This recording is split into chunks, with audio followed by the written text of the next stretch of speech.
peuple congolais. Nga na moni biso to siliki. Siliki na moni pe to komi na suka. To tikaki bino taka to moni M23 e bandi ko koma na niveau moko ya mabe. Na loka mwa gouvernement na biso. Mwa pays mukile ko la Rwanda. E banda ko sakana na gouvernement ya Congo. Boka mutumba boye. Awana kata no Kivu. Ko kata zamba oyo ko na ngela bandi ko na biso. C'est ba patriote. Gouvernement so bomoni ke bitumwana bozolo ngango te to na libre pour ko beta M23 wana ezali lo ko litre ngo basoni to na zamba awa bona ko défendre honneur M23 il ko ni do sanga ko basina kata zamba wana awa ezali nga ko de façon na moni ko metro de trop to bomoni ke bozolo ngate ko benga biso ko zali prêt to moni to komina kanda siko moi pays ya Rwanda wana gouvernement ezali lo ko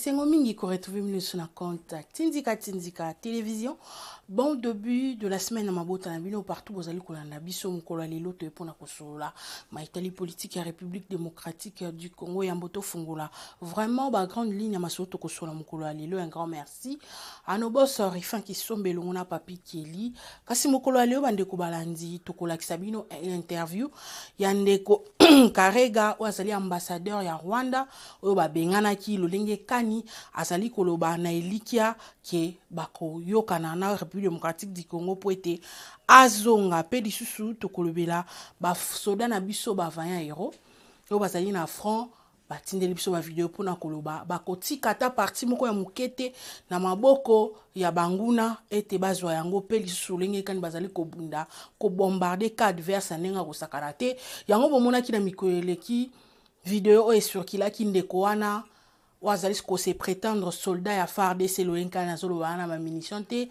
bazali na nzala kaselo koni sala ki balo babongo to kolakisa mino vidéo tout à l'heure pe lisusu to kolobela quelques actualités à République démocratique du Congo kimia ereni na mabota na bino bande ko balandi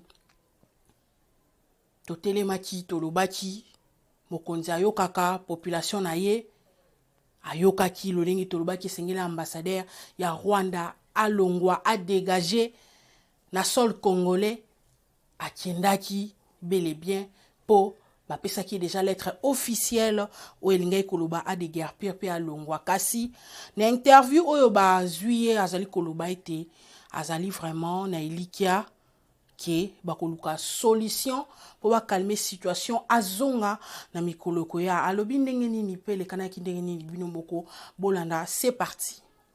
Mokanda na zwaki yango 11h ay notifié nga que pona ba relation ekomi mabe il faut nabimi makambo susu tokolandela kaka ba protocole na ba accord ya Luanda na ya Nairobi totala soki yango ndi ko calmer situation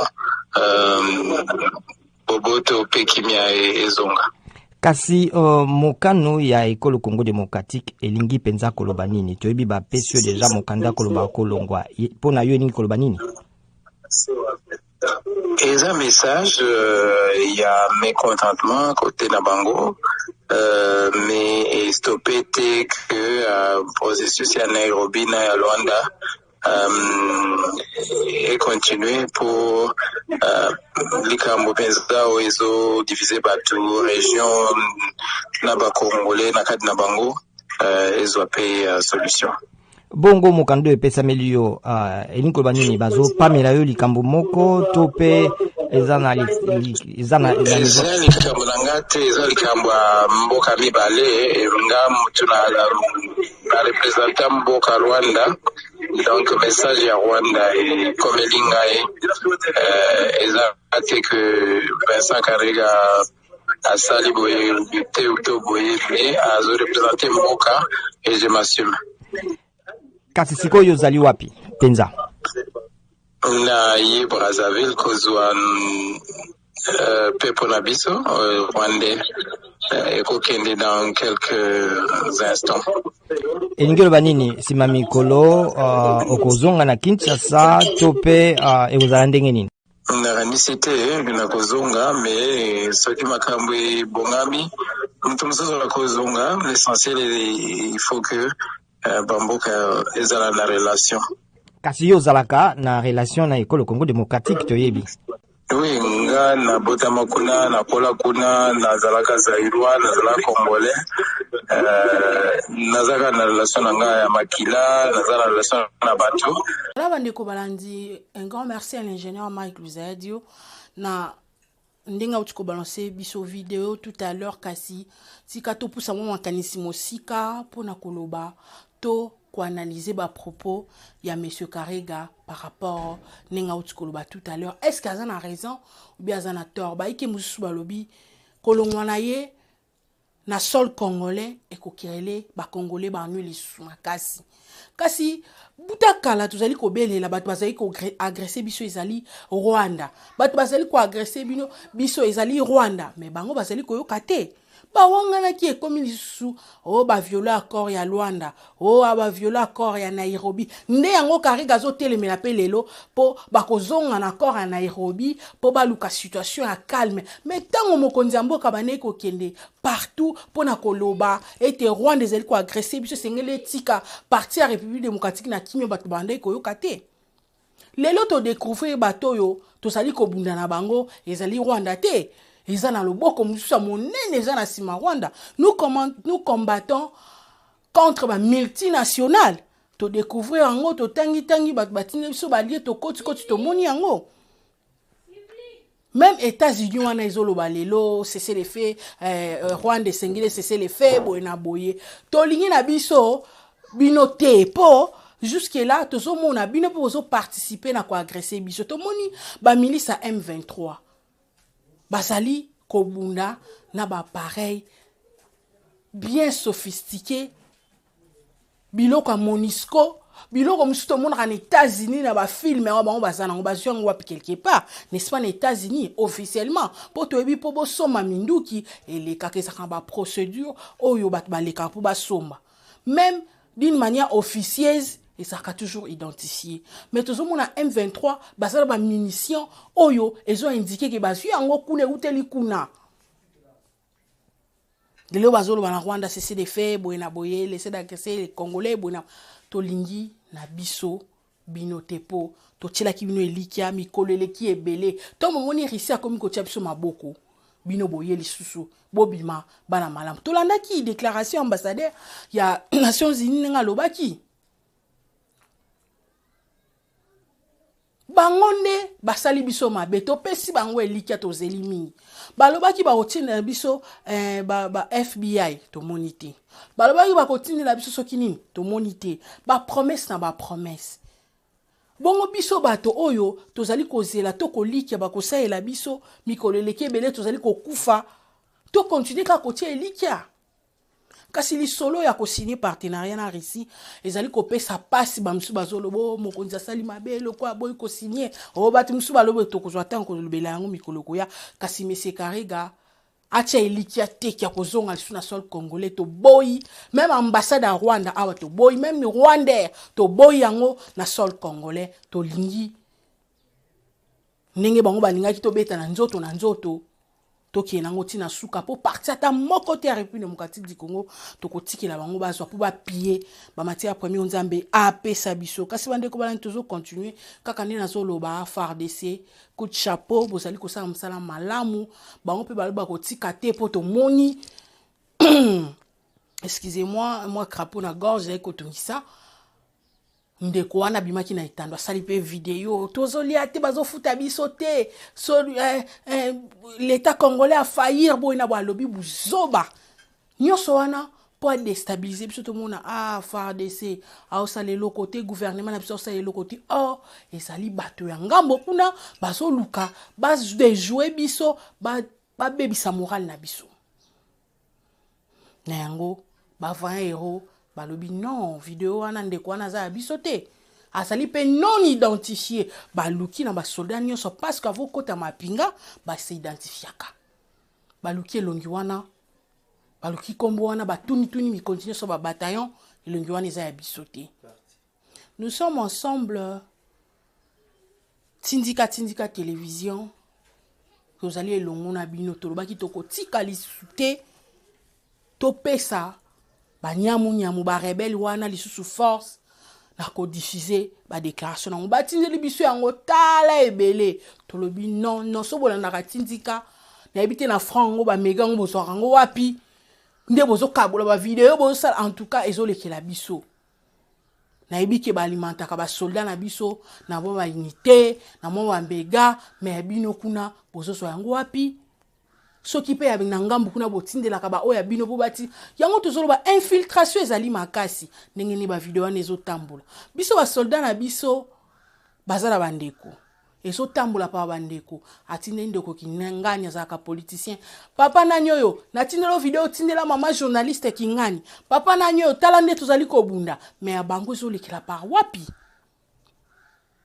yango mokonzi mboka azali koluka koblongola deja mayebo mabe na kati ya armée na biso na yango nde ekosala ke tolonga bandeko balandi tozo poursuivre masolo na biso na mokolo ya lelo union sacrée oyo to déploraka union sacrée depuis ebanda tozomona loko malonga te union sacrée toyebi communicateur na yango te union sacrée ezaka wana pona boena boembala o union sacrée etelemi pona kosala déclaration par rapport ya affrontement to guerre ya est République démocratique du Congo ba pesi position na bango pe bazali ko soutenir toujours mokonzi mboka la personne de Félix Antoine Tshisekedi to landa déclaration et puis tozonga. Déclaration de soutien de l'Union sacrée de la Nation à son Excellence, Monsieur le Président de la République, chef de l'État, commandant suprême des forces armées et de la police nationale, ainsi qu'à nos forces de défense et de sécurité. Nous, regroupement et partis politiques, groupe parlementaire de l'Assemblée nationale et groupe politique du Sénat, associations et personnalités, membres de l'Union sacrée de la Nation, réunis ce lundi 31 octobre 2022 pour évaluer la situation sécuritaire de notre pays, précisément dans sa partie orientale. Dénonçons et condamnons l'agression, les tueries barbares, les massacres, les destructions et les déplacements de centaines de milliers de femmes, enfants et vieillards perpétrés par le Rwanda à l'est, notamment dans la cité de Bunagana, en territoire de Rutshuru. Aujourd'hui, plus que jamais, nous prenons conscience de l'extrême gravité du désastre humanitaire qui sévit en République démocratique du Congo, notre pays. Face à cette tragédie humaine qui endeuille notre pays, nous ne pouvons garder silence. Nous appelons toutes les Congolaises et tous les Congolais à l'unisson, à la mobilisation générale pour défendre l'intégrité du territoire et la souveraineté de notre pays. Ces institutions légalement établies et notre peuple meurtri en danger d'extermination.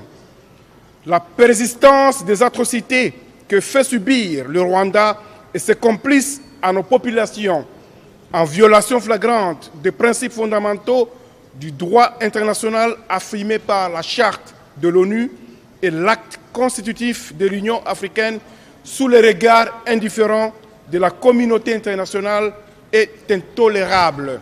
Aussi, en appelons-nous au patriotisme de chaque Congolaise et Congolais pour les combattre par tous les moyens et soutenir les efforts du président de la République, chef de l'État, commandant suprême des forces armées et de la police nationale, son Excellence Félix Antoine Tshisekedi Tshilombo, et le gouvernement de la République afin que la paix et la sécurité soient rétablies dans cette partie du territoire de notre pays. C'est ici l'occasion pour nous d'apporter notre soutien inconditionnel à nos forces armées et à la police nationale engagées actuellement au front. Voilà, Bandeko Balandi. Tout ça, besoin qu'il y ait des déclarations de misala pe et mona to mona ki papa mboso lolenge kanya botola ki malobana député à est opona kolobana e rentrez chez vous asala ki kitoko makasi Ce qui ba action à boye, to ba titi à boye ko continuer na ba député pour te ba zonga pena na alima boinde zalaka. Ko chapo na ndeko Eliezer asa exemple biso to kolanda po nalandaki ndenge alekaki liboso ya baninga député nyonso pour na ko adresser vraiment lettre ouverte na ye na présidence Assemblée nationale alobi penza ki toko makasi. Tango atalisi penza lolenge kani mbongo ya leta ebimaka pona kosala likambo moko quelconque to pona exercice moko na Assemblée nationale to nini to yebi bango bazalaka na ba commission pe makambo ebele basalaka kasi za na commission a suivi moko te eke na kolandela mbongo ebimaki boni est-ce que musala ebimaki po esala esali tolandaki tingi pulu ndenge alobaki kasi bato bamonaki yango kaka baje me alobaki yango na motema ne mobimba mbala oyo ndeko Eliezer aye lisusu mpo na ntina koloba mbongo ebimaka na kesi ya leta balandelaka yango te ezokota na bapoche ya bandeko baza na Assemblée nationale ezokota na bapoche ya bato ya bakomission eza na mutu moko taolandela nyonso wana nini mbongo ya leta pe lisusu olie bazwa mbongo batia na secteur agricole. Grand merci en tout cas na BAD ou esungi penza Grand Kasai na kopesa vraiment $800,000 batiango pena na kolona babuka bambuma po balesa Kongo mobimba kitoko makasi nayebi ke bambongo ngo ezalaka nango ya niongo melike na nzambi loko wana ekobima tokoteka yango pe gouvernement na biso ekosala makasi mpona kofuta baniongo wana nyonso. BAD est débloqué à $800,000 pour na kasa ya pamba. Bongo sikoyo, so yi kasa ezu ya kolia. Bandundu, esa na mwa mbutu kwa muntu. Plus de 1000 réfugiés. Obiso to yebi, bongo to yebi te. Bilanga etikali kaka polele. Bango baye mabuku na makona mwa fufu. Tala exode des osale makincha sato kokufa mulunge pa yango bambule komi ko beta comme pas possible mulunge l'équipe place a kolekezati. Bamususu bakimi place batia ombazo ya kobata mana cité. Baso kota sale bazo la même na banzela bamususu bata maboma ba infiltration epai.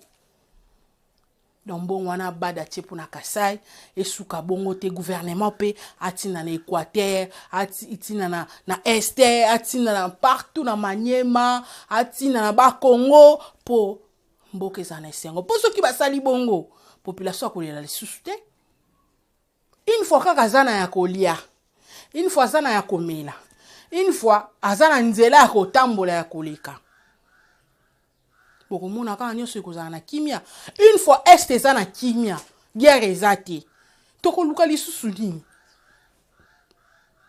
Donc ndeko Eliezer ezalaki quelques points wana nde asoulevaki na mokonzi ya Assemblée nationale esengeli penza balandela yango penza ndenge esengeli bandeko balandi tozokoba totyaka mingi ba video po accompagner vraiment masolo na biso ya mokolo wa lelo.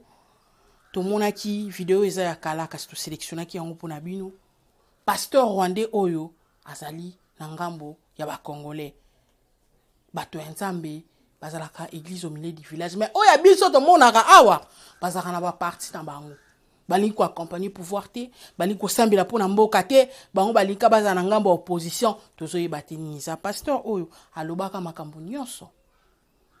Ndenge Rwanda zo agressé biso apesi biso courage bonabo eza ya kobwaka te tozwaka video o tolandaka yango ntango nyonso po toyeba réalité de choses. Tolandi pasteur rwandais oyo adressé message na population congolaise tolanda. Un message de soutien pour l'armée congolaise FARDC par le peuple rwandais. Je m'appelle Shadrach Uizeimana, je suis pasteur. À son excellence Monsieur le Président de la République démocratique du Congo, Félix Antoine Tshisekedi Tshilombo, mes chers Congolais, nous, peuple rwandais, nous déplorons profondément de la cruauté vécue par le peuple congolais depuis 1996 jusqu'à aujourd'hui. Nous déplorons profondément dont la mort de plus de 6 millions de Congolais due à la guerre déclenchée en RDC par le Rwanda et l'Ouganda depuis 1996. Les Congolais sont des témoins oculaires, d'irresponsables de cette tragédie. Le mapping report confirme les faits. Tout le monde, petits et grands, sait très bien que Paul Kagame est responsable du massacre perpétré contre les Congolais, sans oublier des réfugiés rwandais et burundais qui étaient en RDC. Le même individu, Paul Kagame, est également responsable du massacre qui a eu lieu au Rwanda depuis 1990 à 1994. Aujourd'hui encore, cette année 2022, l'armée rwandaise, sous la couverture de M23, ose une fois de plus envahir la RDC. C'est déplorable, inimaginable, regrettable et insupportable. À son Excellence, Monsieur le Président, mes chers Congolais, j'aimerais que vous sachiez cette vérité, la vérité suivante. Ne confondez jamais le peuple rwandais et Paul Kagame. Ce sont deux personnes différentes, de caractères différents et d'éducation différente. Si vous acceptez de comprendre cette vérité, regardez le caractère et l'éducation du peuple rwandais, non pas dans le miroir de ce régime sanguinaire, tyrannique, totalitaire, despotique et génocidaire de Paul Kagame, mais dans le miroir du régime sociable et paisible de Habyarimana Juvenal. À son Excellence, Monsieur le Président et mes chers Congolais, le peuple rwandais est connu par son caractère social envers ses voisins. Par contre, Paul Kagame n'a pas ce caractère. Le peuple rwandais est connu par son caractère de promouvoir la paix avec ses voisins. Par contre, Paul Kagame n'a pas ce caractère. Le peuple rwandais est connu par son caractère de ne pas verser du sang, même celui des animaux, car il mange de la viande seulement pendant les jours de fête. Par contre, Paul Kagame n'a pas ce caractère. Son plaisir est de marcher dans le sang et de dormir dans le sang, non pas des animaux, mais de l'homme. Paul Kagame est un tyran sanguinaire. Les faits le prouvent. Le peuple rwandais est connu par son caractère d'aversion pour la guerre et tout conflit. Paul Kagame n'a pas son caractère. C'est un homme belliqueux. Mes chers Congolais, Paul Kagame est un mercenaire parmi les Rwandais. Tout ce qu'il fait, il ne le fait pas pour l'intérêt de la nation rwandaise, mais pour son propre intérêt.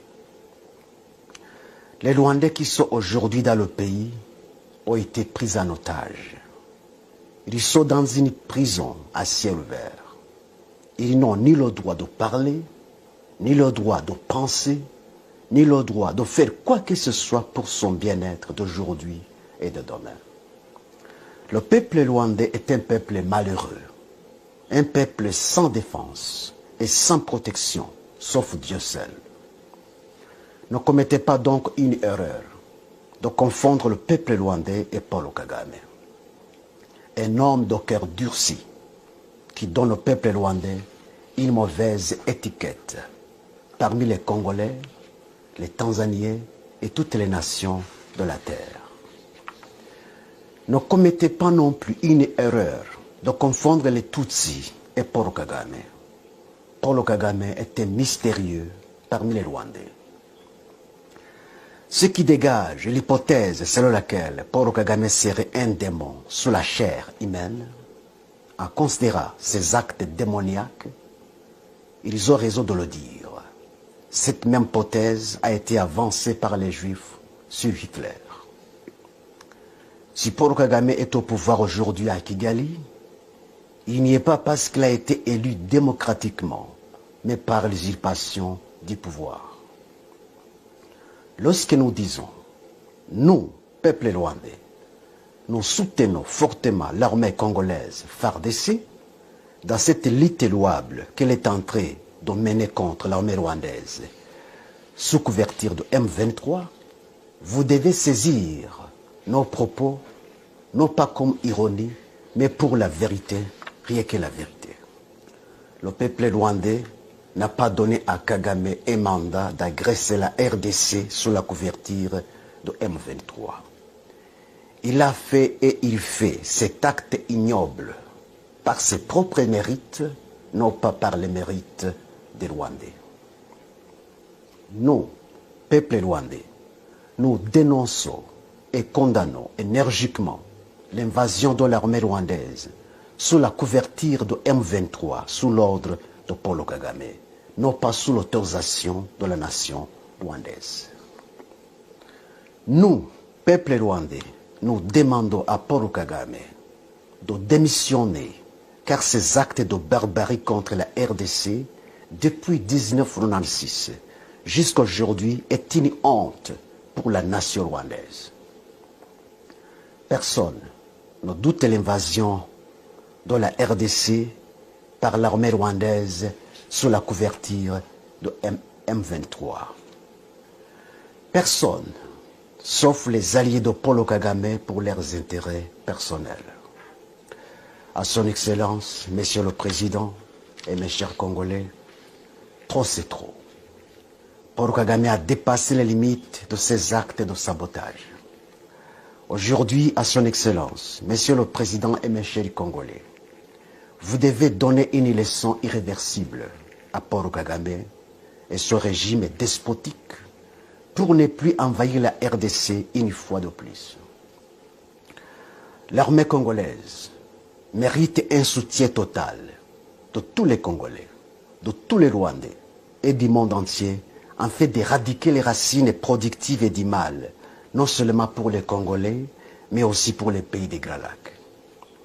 Aujourd'hui, c'est une occasion opportune que Dieu offre aux Congolais pour sécuriser pour toujours non seulement le Congo, mais aussi les pays des Grands Lacs qui sont déstabilisés par Paul Kagame et Museveni depuis 1990 jusqu'à aujourd'hui.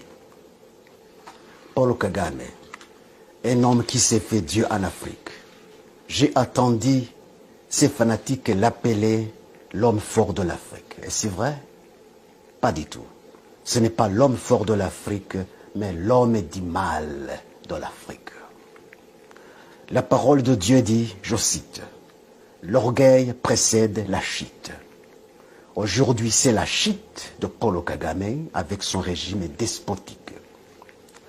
À son Excellence, Monsieur le Président et mes chers Congolais, aujourd'hui, Dieu vous offre l'occasion, la plus belle occasion de sécuriser votre pays. C'est à vous de l'exploiter et de la profiter. Une occasion perdue ne revient pas. Il faut aller jusqu'à la source du mal et éradiquer le mal et établir le bien.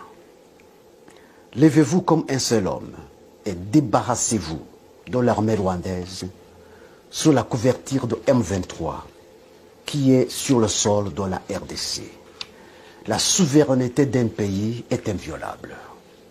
À son Excellence, Monsieur le Président, mes chers Congolais, cessez de marcher comme une tortue en défendant la souveraineté de votre pays alors que vous êtes en temps de guerre.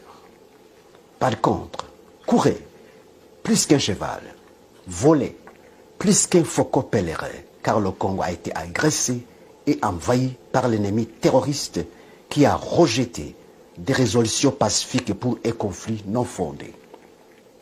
Mes chers Congolais, Dieu est avec vous, mais il est contre votre ennemi. Mes chers Congolais, gardez-vous de tomber dans le piège de votre ennemi. Gardez-vous de tout conflit d'ordre civil. Tomber dans ce piège, c'est perdre la bataille. Que l'histoire du passé des Rwandais vous apprenne tous les plans et toutes les stratégies de Paul Kagame qui consiste à faire basculer un pays dans le chaos en fait de justifier son intervention et ses actes destructifs. La provocation du génocide, c'est l'arme la plus chérie de Paul Kagame. C'est ce qu'il a fait au Rwanda en fait de justifier l'éternisation du pouvoir seulement et uniquement des Tutsis, en faisant considérer les Hutus comme les agents du diable. N'acceptez pas donc d'appliquer cette formule démoniaque de Paul Kagame. Si osez parler d'une vérité, ma première vérité, je vais vous donner une deuxième. À son Excellence, Monsieur le Président Félix-Antoine Tshisekedi Tshilombo, mes chers Congolais, le président Habyarimana Juvenal avait tout donné à Paul Kagame et son équipe. Toutes les exigences avancées par Paul Kagame et son équipe lors du partage du pouvoir à Arusha avaient été acceptées par le président Habyarimana Juvenal. Il est allé même jusqu'à laisser la pénétration des milices de FPR Montagny dans la capitale de Kigali alors qu'on était en tas de guerre. Tous les accords d'Arusha terminés, la nouvelle constitution élaborée sur base des accords d'Arusha terminée, alors que Paul Kagame et son équipe n'avaient aucune autre exigence à poser, subitement, l'avion du président Habyarimana Juvenal fut abattu sous l'ordre de Paul Kagame. 2 chefs d'État et leurs compagnons ont été assassinés. Jusqu'aujourd'hui, ils sont morts comme des souris. En quelle suite? On ne parlait que du non-lieu. C'est honteux. Ceux qui se disent défenseurs du droit de l'homme, ce sont eux les premiers violateurs du droit de l'homme. À son Excellence, Monsieur le Président et mes chers Congolais, pourquoi Paul Kagame et son équipe ont préféré anéantir la paix qui était établie par les accords d'Arusha, déjà signés, adoptés, légalisés et constitutionnalisés en saisissant le pouvoir par force? La réponse à cette question permettra aux Congolais de connaître un agenda caché de Paul Kagame pour la RDC. Ma deuxième vérité se trouve dans la réponse à cette question. À son Excellence, Monsieur le Président et mes chers Congolais, pourquoi Paul Kagame abrite et protège les putschistes Tutsis burundais qui allaient renverser Pierre Nkurunziza en réinstaurant une fois de plus le régime homogène des Tutsis au Burundi, comme il en est le cas au Rwanda? Ma deuxième vérité se trouve dans la réponse à cette question. À son Excellence, Monsieur le Président et mes chers Congolais, l'argument avancé par le M23 soutenu par Paul Kagame est que les rwandophones congolais sont marginalisés. Pourquoi les rwandophones Hutus congolais qui habitent les zones de Rutshuru, Jomba, Bunagana, Massissi et ailleurs dénoncent et condamnent, comme tous les autres Congolais, l'armée rwandaise sous la couverture de M23? Pourquoi ce sont les rwandophones Tutsis congolais qui prétendent être marginalisés au Congo, alors que les rwandophones Hutus congolais ne le prétendent pas? Ma deuxième vérité se trouve dans la réponse à cette question. En comprenant bien cette deuxième vérité, mes chers Congolais, vous comprendrez pourquoi Paul Kagame déstabilise votre pays malgré tous les intérêts d'ordre économique et autres qu'il gagne en RDC. Qu'est-ce que les chefs d'État de la RDC n'avaient pas fait à Paul Kagame dans les contrats privés? Qui profitait les minéraux du Congo? N'est-ce pas Paul Kagame? Pourquoi n'est-il pas satisfait? Vous devez savoir pourquoi. À son Excellence, Monsieur le Président et mes chers Congolais, en anéantissant les accords d'Arusha déjà terminés et constitutionnalisés, Paul Kagame et son équipe voulaient que le pouvoir de Kigali soit seulement et uniquement entre les mains des Tutsis. Cette vérité est justifiée par les faits. Les accords d'Arusha étaient le partage du pouvoir entre les Tutsis et les Hutus. Paul Kagame et son équipe ne voulaient pas le partage, mais la prise totale du pouvoir entre les mains des Tutsis. C'est pourquoi l'avion de Habyarimana Juvenal a été abattu sur l'ordre de Paul Kagame. connaissant noir sur blanc les conséquences qu'il avait aussi préparées lui-même longtemps avant. Mes chers Congolais, l'agenda de Paul Kagame et son équipe est fondé sur le racisme. Voilà donc le pourquoi de l'anéantissement de la paix qui était déjà établie dans les accords d'Arusha. Cette vérité est justifiée par le régime homogène actuel des Tutsis à Kigali, ce qui n'était pas le cas dans les accords d'Arusha. Dans la déstabilisation du Burundi, lors de Pierre Nkurunziza, Paul Kagame voulait réinstaurer une fois de plus le régime homogène des Tutsis au Burundi, comme il l'a fait au Rwanda. Dans la déstabilisation de la RDC par les milices Tutsis de M23 soutenues par Paul Kagame, sous prétexte de la marginalisation des rwandophones congolais, alors que les rwandophones hutus congolais, plus nombreux même que les rwandophones Tutsis congolais, condamnent M23 comme tous les autres Congolais, Paul Kagame, son projet est d'établir sur la RDC un régime absolu des Tutsis, comme il l'a fait au Rwanda. Que ce soit la balkanisation de la RDC, que ce soit la prise totale de la RDC, le projet de Paul Kagame est le même. Ce qui s'est passé au Rwanda devrait servir une leçon aux Congolais. Les Congolais ont intérêt de savoir la différence qu'il y a entre les Tutsis et les Hutus, afin de bien comprendre le projet démoniaque de racisme de Paul Kagame. Mes chers Congolais, les Tutsis sont de la famille des Nilotiques, comme les Éthiopiens, les Somaliens, les Soudaniens, les Maasai, les Hima et autres. Tandis que les Hutus sont de la famille des peuples bantous, comme les Congolais, les Zimbabwéens, les Zambiens, les Namibiens, les Tanzaniens et autres. Le projet de Paul Kagame est d'établir un empire des Nilotiques dans les pays des Grands Lacs. Le président Museveni d'Ouganda est aussi de la famille des Nilotiques. C'est pourquoi il collabore en commun accord avec Paul Kagame dans l'établissement d'un empire des Nilotiques dans les pays des Grands Lacs. Ils ont réussi le projet en Ouganda. Ils ont réussi le projet au Rwanda.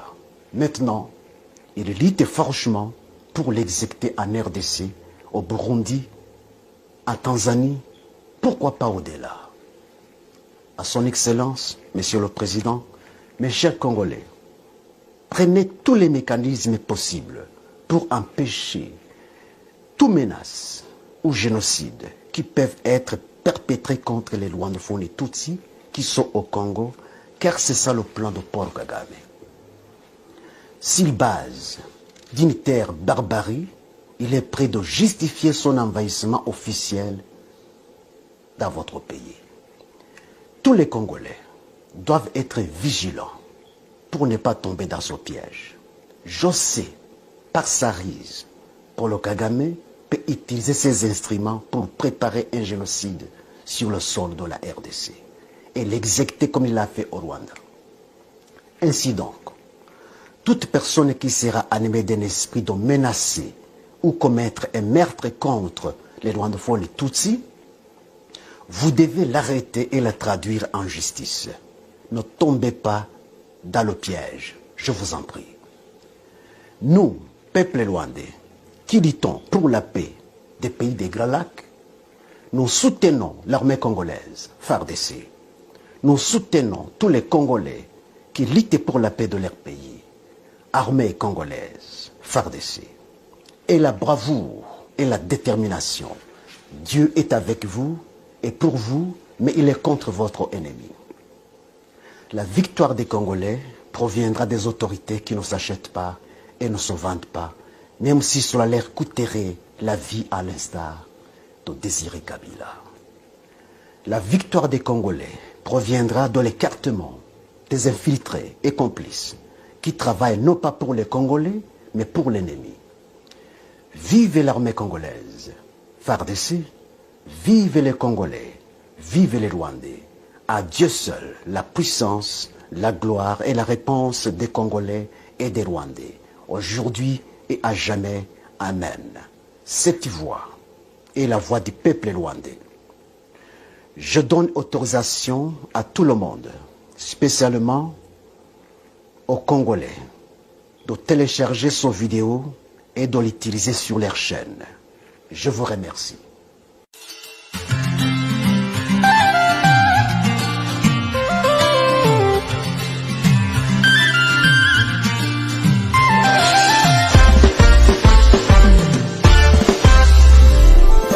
Mon frère congolais, mon cher ami voisin, il n'y a pas de haine possible entre nous.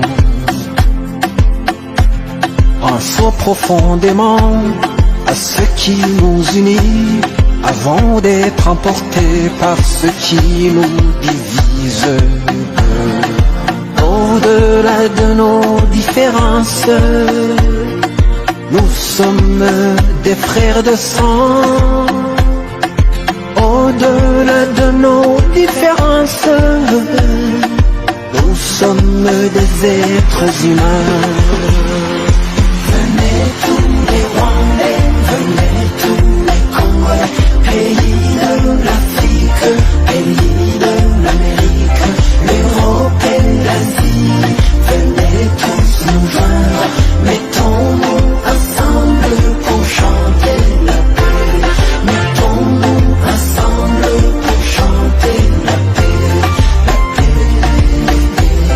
Que Dieu nous demande la paix, le souffle du monde.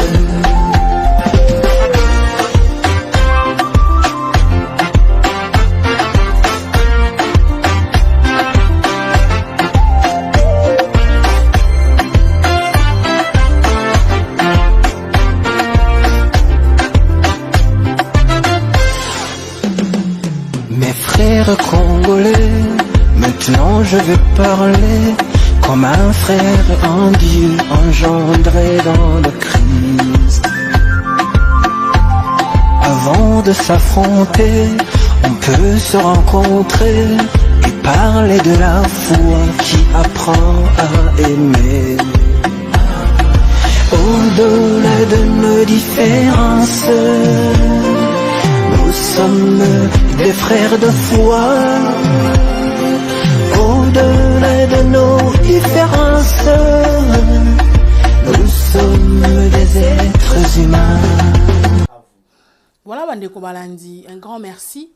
Nabino opesaka biso confiance, nabino obengaka, nabino bozali ko bongisa pe mo ba suggestion nabino za ko fortifier biso kasi bo lembate bo soutenir biso pe bo panza vraiment sango ya ba vidéo ona ba ikenyoso po longo tokolonga ensemble yo za na poto za wapi likanisi na yo lo sambo na yo lisungi na yo ekosala ke mboka ebonga nazo lancer pe message na baike na moni basali vidéo ba soutenir artiste comédien oyo nada babengaka ye master po abeli ezali malamu mingi nkasenga na sengi to soutenir bandeko na biso ya grand bandundu o bakimigia akwa muntu kotinda na tindika te luka ndeko moko boye ya libota na yo bie pasteur na bino osalika geste na bandeko wana nzamba kopambola yo bandeko na biso bakimigia kwa muntu bazana bilamba rolata te bana biloko rolia te so bapesi bango te barolia te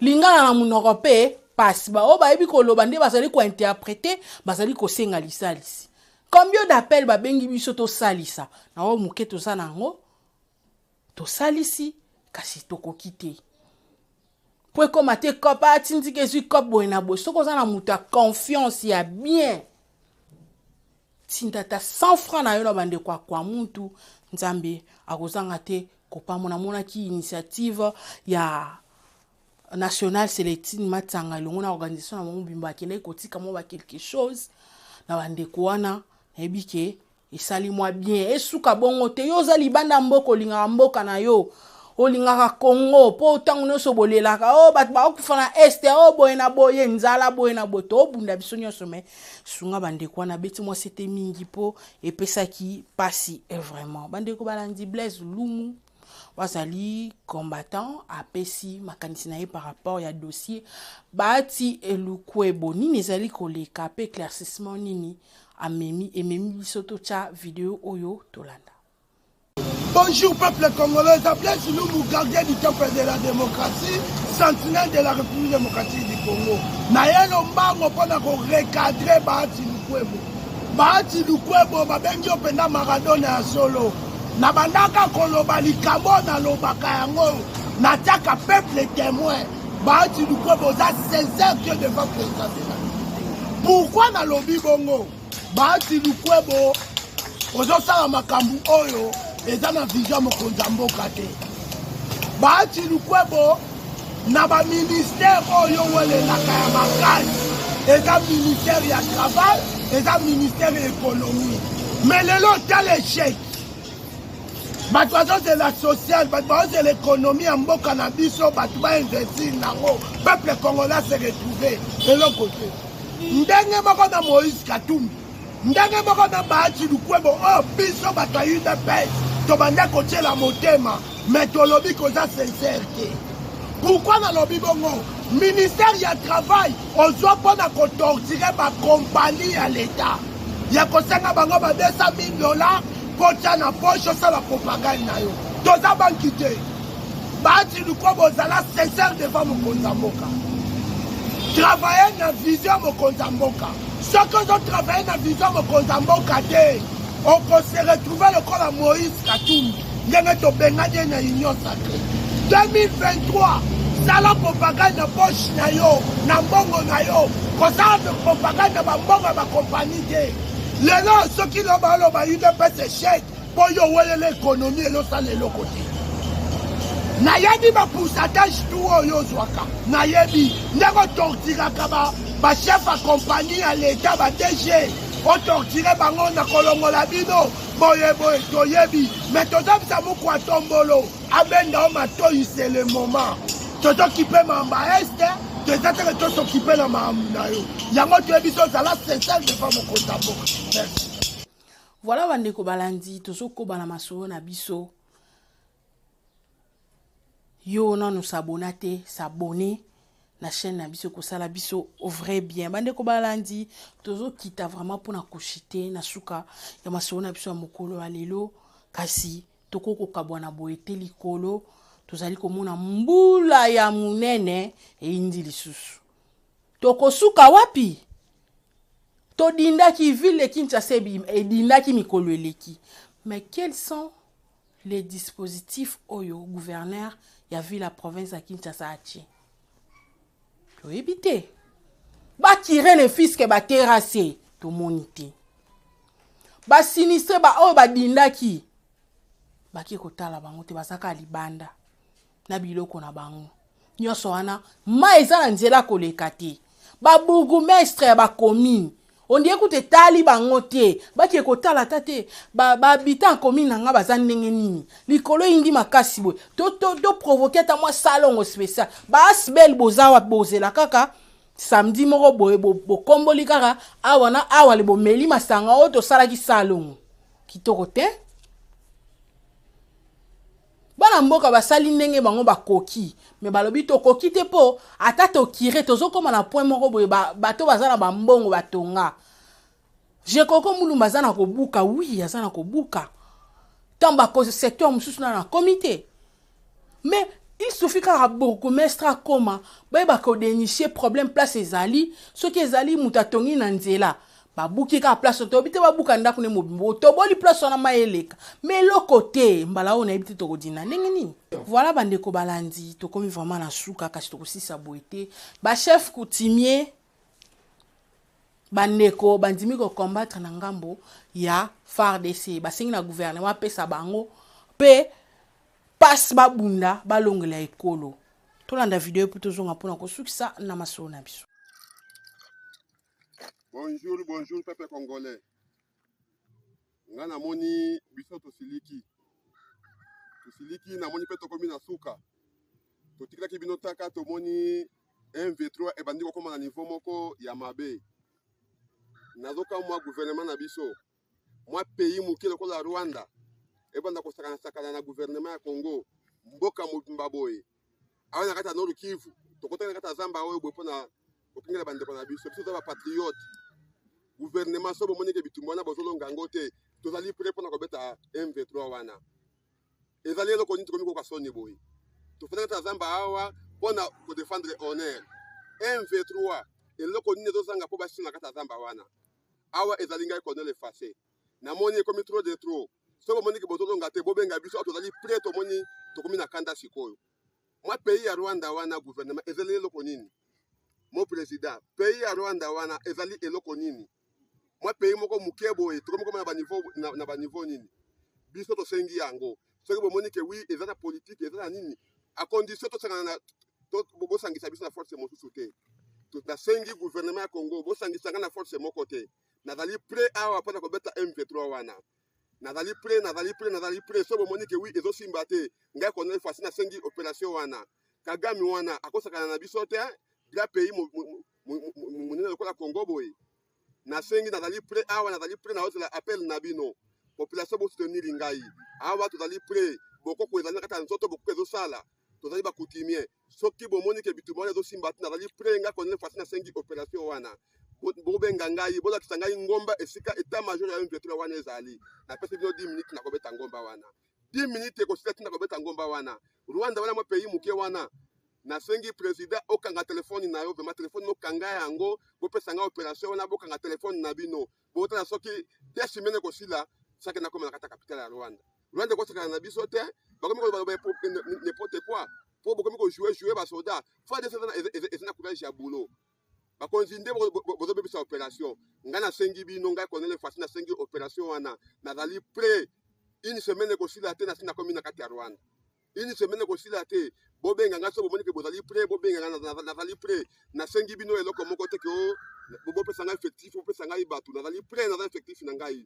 naza na force na ngai puissance ezali bokoko ezali ngai aza patriote bandeko na ngai bakongoli bakokufaka chaque jour butu lokola moi te bobengaki banani baugande baya appuye nini gouvernement mpona makambo ya nani ya banalu ugande wana voilà bandeko balandi na kitisi stilo na nga mpona koloba tokomi na suka kasi mes condoléances à la famille biologique ya consort na biso Patricia Muna oya kufaki na mikolo ya lobi loleki consort na biso journaliste en tout cas et pesi pasi molimo ne pe manakimia. Mes condoléances à la famille biologique. Un grand merci na biloni sur pesa kibiso. Miso pe mato ya kolanda ba analyse na tindika bo continuer ko s'abonner massivement na si ma caméra tozaki na ingénieur Biumbuyi na montage ingénieur Biumbuyi na montage Mike Luzadio. Un grand merci à papa Joki Kumanda, papa Jean-Luc na Londres, papa Sami na Paris, papa Dani na Bruxelles, bozali tellement belé. Quant à moi, je vous dis au revoir. On se retrouve au prochain numéro. Bye.